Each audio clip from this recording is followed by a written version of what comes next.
ગુજરાત સમેત દેશભરમાંથી અકસ્માતની ઘણી ખબરો સામે આવતી રહે છે। ઘણા લોકો રોડ દુર્ઘટનામાં પોતાનો જીવ ગુમાવતા હોય છે, ત્યારે સામાન્ય માણસોની સાથે ઘણા સેલિબ્રિટીના નિધનની ખબર પણ સામે આવતા જ ચાહકોમાં તેમજ ઇન્ડસ્ટ્રીમાં શોકનો માહોલ છવાઈ જતો હોય છે।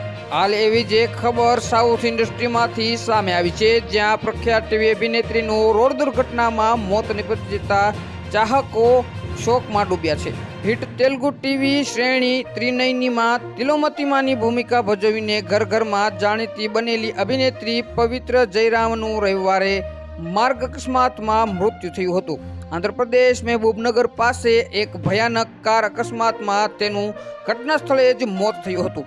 જાણવામાં આવી રહ્યું છે કે કાર બેકાબુ થઈને ડિવાઈડર સાથે અથડાઈ હતી।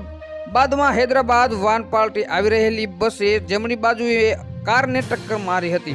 અકસ્માતમાં અભિનેત્રીને ઘણી ગંભીર ઇજાઓ થઈ હતી, જેના કારણે તેનું ઘટના સ્થળે જ મોત થયું હતું। મળતી માહિતી મુજબ કર્ણાટકના માંડ્યા જિલ્લાના હનાકેરથી પરત ફરતી વખતે આ અકસ્માત થયો હતો। મીડિયા રિપોર્ટ અનુસાર આ રોડ અકસ્માતમાં અભિનેત્રીની પિતરાઈ બહેન અપેક્ષા, ડ્રાઈવર શ્રીકાંત અને અભિનેતા ચંદ્રિકાંત ગંભીર રીતે ઘાયલ થયા છે। હાલ પોલીસે આ મામલે તપાસ શરૂ કરી છે। હાલ માટે આટલું જ। મળીશું નવી અપડેટ સાથે। જો તમને મારા વિડીયો પસંદ આવતા હોય તો વિડીયોને લાઈક કરી દો, ચેનલને સબસ્ક્રાઇબ કરી બાજુમાં આપેલ બેલ આઇકનને પણ દબાવી દો, જેથી જ આવા સમાચારની અપડેટ આપને મળતી રહે।